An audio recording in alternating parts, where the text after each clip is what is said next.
សួស្តីអ្នកទាំងអស់គ្នាវីដេអូនេះខ្ញុំនឹងបង្ហាញអ្នកទាំងអស់គ្នាអំពីរបៀបក្នុងការបង្កើតនៅaccount Facebook ការបង្កើតហ្នឹងគឺវាជារឿងងាយស្រួលសម្រាប់ដែលអ្នកចេះប៉ុន្តែសម្រាប់បងប្អូនមួយចំនួនដែលមិនទាន់ចេះគឺវាជារឿងដែលលំបាកដែរតែថ្ងៃហ្នឹងខ្ញុំនឹងបង្ហាញអ្នកទាំងអស់គ្នាអំពីរបៀបបង្កើតនៅក្នុងទូរស័ព្ទដៃតែម្ដងអូខេហើយការបង្កើតហ្នឹងគឺយើងត្រូវការលេខទូរស័ព្ទហើយនឹង email ក៏បានដែរហើយឥឡូវយើងសូមចូលទៅកាន់Facebook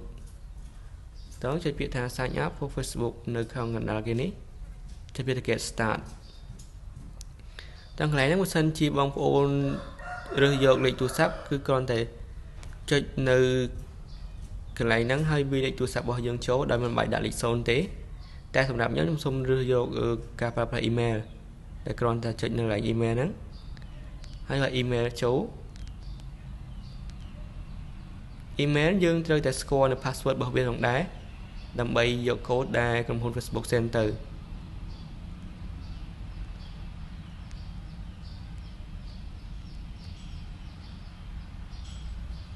អូខេតោះមកចុចវាទៅ continue ត្រង់កន្លែងនេះគឺវាដាក់ថា what's your name គឺឲ្យយើងដាក់ឈ្មោះរបស់យើងឥឡូវខ្ញុំសូមដាក់ឈ្មោះថាចត្រាគឺជាឈ្មោះរបស់ខ្ញុំចត្រា T តោះចុចវាទៅ continue គឺជំហាននេះគឺវាឲ្យយើងដាក់ password គឺតម្រូវឲ្យមានយ៉ាងតិច6ខ្ទង់ដាក់ជាលេខក៏បានអក្សរក៏បានឥឡូវខ្ញុំដាក់ឈ្មោះខ្ញុំហើយ1 2 3 4 5 return តមកកន្លែងនេះគឺថ្ងៃខែឆ្នាំកំណើតគឺយើងអាចដាក់ថ្ងៃពិតរបស់យើងក៏បានដាក់ថ្ងៃណាក៏បានដែរគឺជាជំរឿនរបស់យើងឥឡូវខ្ញុំដាក់ថ្ងៃនេះចុះ continue ត្រង់កន្លែងនេះវាដាក់ថា what's your gender គឺយើងអាចបើសិនជាយើងជាស្រីគឺយើងដាក់ female បុរសគឺយើងដាក់ male ឥឡូវខ្ញុំដាក់ male ចុះគឺត្រង់កន្លែងហ្នឹងគឺយើងអាចដាក់រូបថតឥឡូវខ្ញុំសុំ skip សិន skip ទៀតតបពីហើយគឺវាឲ្យយើងconfirm email គឺឲ្យលេខកូដដើម្បីបញ្ជាក់ថា account Facebook ហ្នឹងគឺរបស់យើងហើយបើសិនយើងដាក់លេខទូរស័ព្ទវានឹង send ទៅកាន់លេខកូដទៅកាន់លេខទូរស័ព្ទរបស់យើងឥឡូវខ្ញុំដាក់ email ឥឡូវវាបានផ្ញើមកហើយនេះក៏តែចុចលេខហ្នឹងមកហើយការបញ្ជាក់កូដគឺសំខាន់មែនទែនបើសិនបងប្អូនឲ្យបញ្ជាក់គេគឺ Facebook របស់យើងអត់អាចលេខបានរហូតទេឥឡូវចូលជួយថា confirm your account continue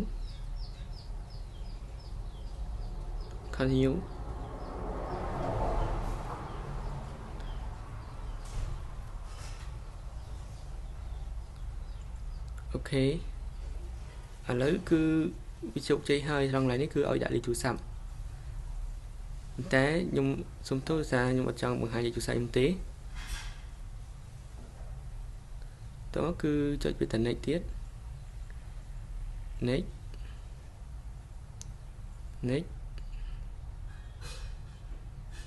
គឺអូខេរួចរាល់ហើយការបង្កើត Facebook គឺជោគជ័យហើយ